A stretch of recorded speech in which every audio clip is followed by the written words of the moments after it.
வணக்கம்.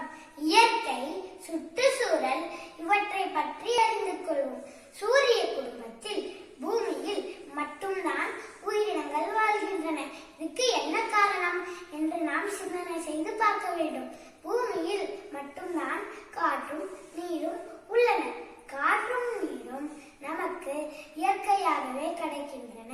சூரியன், சந்திரன், நட்சத்திரங்கள், காடுகள், மலைகள், நீர் இவையெல்லாம் இயற்கையாகவே தோன்றின. இந்த இயற்கை வளத்தை நாம் பாதுகாக்க வேண்டும். முதலில் நாம் காடுகளை அழிக்கக்கூடாது.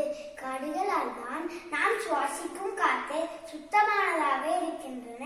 தாவரங்கள் நமக்கு தேவையான ஆக்சிஜனை தருகின்றன. காடுகளால் தான் மழை பெய்கிறது. துப்பார்க்கு துப்பாய துப்பாக்கி, துப்பார்க்கு துப்பாய தூவும் மழை என்று வள்ளுவர் கூறியுள்ளார். இதனால் மழையின் பெருமை தெரிகிறது. மழை நீர் ஆறாக ஓடுகிறது. அதில் தொழிற்சாலைகள் கழிவு நீரை கலக்கின்றன. இது தவறு.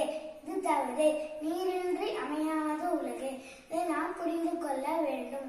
சுற்றுப்புற சூழல் மாசுபடுதல் என்பது வெளி உலகம் மட்டுமல்ல, வீட்டுக்குள்ளும் சுத்தம் அவசியம்.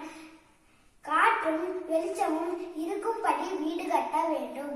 நாம் உண்ணும் உணவு சுத்தமானதாக இருக்க வேண்டும். எனவே உயிரினங்கள் பூமியில்